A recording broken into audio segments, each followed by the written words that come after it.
Welcome back to the Waco Center here in the athletic department of Glenville State College and the Coaches Show. And our guest this afternoon is Coach Keven John, the head coach of the volleyball team here at Glenville. Good to have you back here today, Coach. Thanks for having me.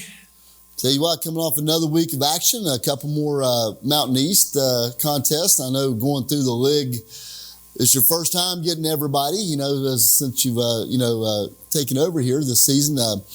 Last week we had a trip up to Frostburg, an away match up there in the mountains of Frostburg.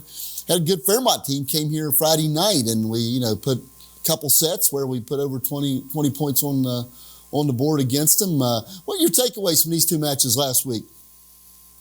It's the same, building. And again, as I mentioned, the idea of when you start to winning, that becomes obvious. That part is obvious. So the rest of it is we're having to do deep dives on some advanced stats. We're having to do some culture stats within our practices and within the games, and we're progressing. We're going forward. And I liked the idea that I thought that was the most even effort that we had. And I don't think it was our most even execution in our last match, but I thought it was the most even effort that we had. You didn't know. We were down 10 at one point, and they were running away from us, and you would not have known from the energy or the effort or what was going on from the bench that was happening, and that bodes well for us. Yeah, a lot of cheering on the bench. You really tell the team was engaged with each point and every rally, and really it seemed like that energy pulled you through a few rallies. We did. We got into some great rallies. That was some fun to watch volleyball for sure, and. We're starting to, and the thing is, we've been pushing execution of game plan and making adjustments and some high-end kind of adjustments to make. We're doing a lot of advanced things, and again, it's putting every piece of that puzzle together and having it all work together is one of the things that we're still struggling with, which is why I said the execution wasn't perfect for us at all. But you saw it yourself; we were right there with them. We were 22-24. And we're fighting for that rally really hard in that first set. And then we just didn't quite execute a couple of things as far as our setting strategies and what we would have liked to have seen with the selection from our setting position, the spots where we hit, that we were trying to take advantage of matchup-wise, things of that nature. And in the heat of that moment, when everything is happening and you're just playing volleyball, it's hard to grab onto all of those things and implement those things. Honestly, what I'm asking them to do is they're way, way ahead of a lot of the teams that I've had. And the things that they're trying to implement sometimes takes 2-3 years, and we're right on the edge of it right now. So I felt really good about that. We were at 22-24 and played in this really extremely tough rally, and just a couple little small choice differences would have been 24-23, and who knows what happens from that going forward in that first set.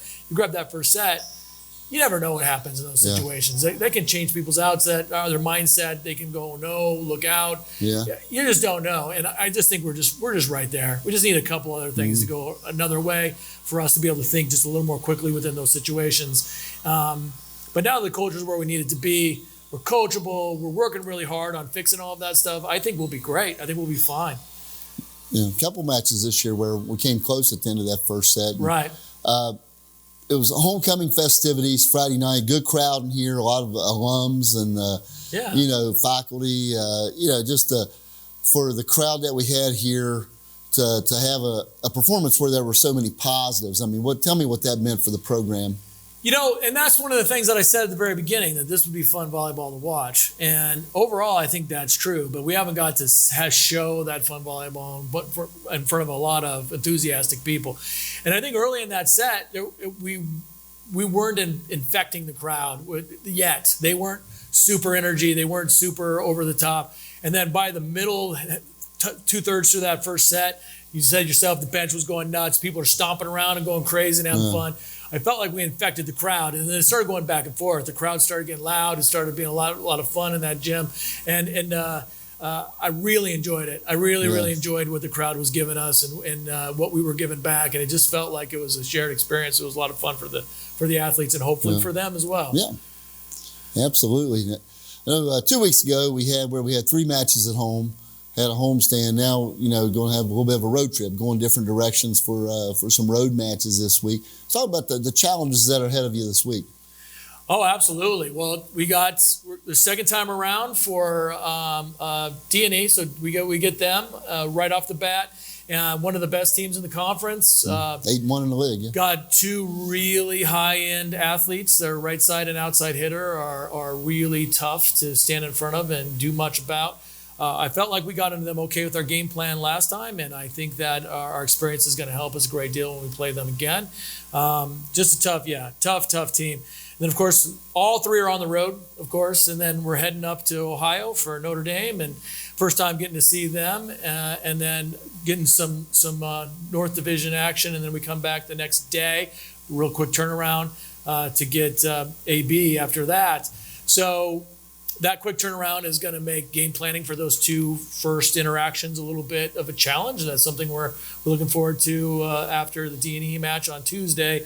But right now we're pretty focused on D&E, especially since we've had them before, and I think that's where I want my athletes' mindset right there. I want them looking forward to the weekend too much till we get to Wednesday, and then of course we'll hit it hard from there. That's right. We'll just go for the next one. Yeah. But when we're looking at schedule and the difficulty of, I know we were relieved that AB match is Saturday night, so you'll have some time there to not coming back the next day and playing at noon or 1. Bus lag's a real thing. You don't want to go up against bus lag. Bus lag is almost always undefeated. Yeah. So just a couple weeks left here. Closing out the season, and you'd mentioned about culture points. And as you're winding down the home stretch, what are some things you're looking for that's important culturally right now to these last couple weeks? Well, one of the things that we've started to talk about now is so we're trying to learn how to play from ahead. That's one of the things that we've been talking about culture, scratch and claw and fighting and never giving up, and the struggle to play hard in every single point. Now that that's been coming to fruition and we've been doing well, sometimes we're up by quite a bit. Sometimes we've been running up the score here and there, and we've been jumping out to leads, and we feel really uncomfortable playing from ahead. And it seems really clear to me that we do. And we forget, we stop executing.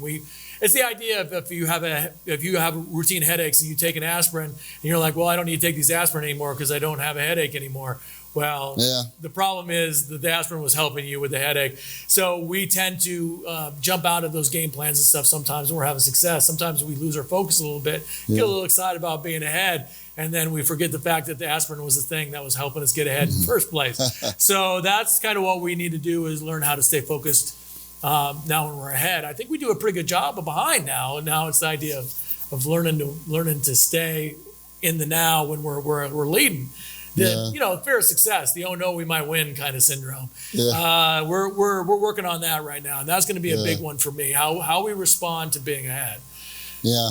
Well, I'll tell you one thing I want to close on here is, I know HIPAA, we can't talk about specific injuries and whatnot, but you've had some kids banged up, and about the recovery piece of it, about just being able to manage that down the stretch, what that has been like, and that's been the whole season. Yeah, we've had to.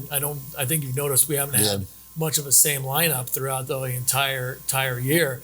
A lot of that is because we haven't got to see the athletes together and see what. It's like anything. You want to see someone lined up next to one. This stats from one person being gone and the next person being back doesn't tell the whole story. Lining up next to somebody can really make a big difference. And we're pretty stable right now, so we're feeling pretty good about it. Great athletic training staff. They've done a fantastic job navigating the minefield of COVID and use injuries and injuries of people that have, from years past and things that have popped up on us. Yeah. And we're feeling pretty whole right now. And I feel like our starting lineup is settling down, and we're knowing where we are, and we know who we have. And we're excited at the idea of not managing that as much, quite frankly. Yeah. Well, I tell you what, Coach, like I said, a big week ahead of you, and next week we'll come back together and talk about that as we go into, to the end of the final week of the season. But, best of luck this week, and thanks for coming by today. Thank you. Thanks so much, Coach.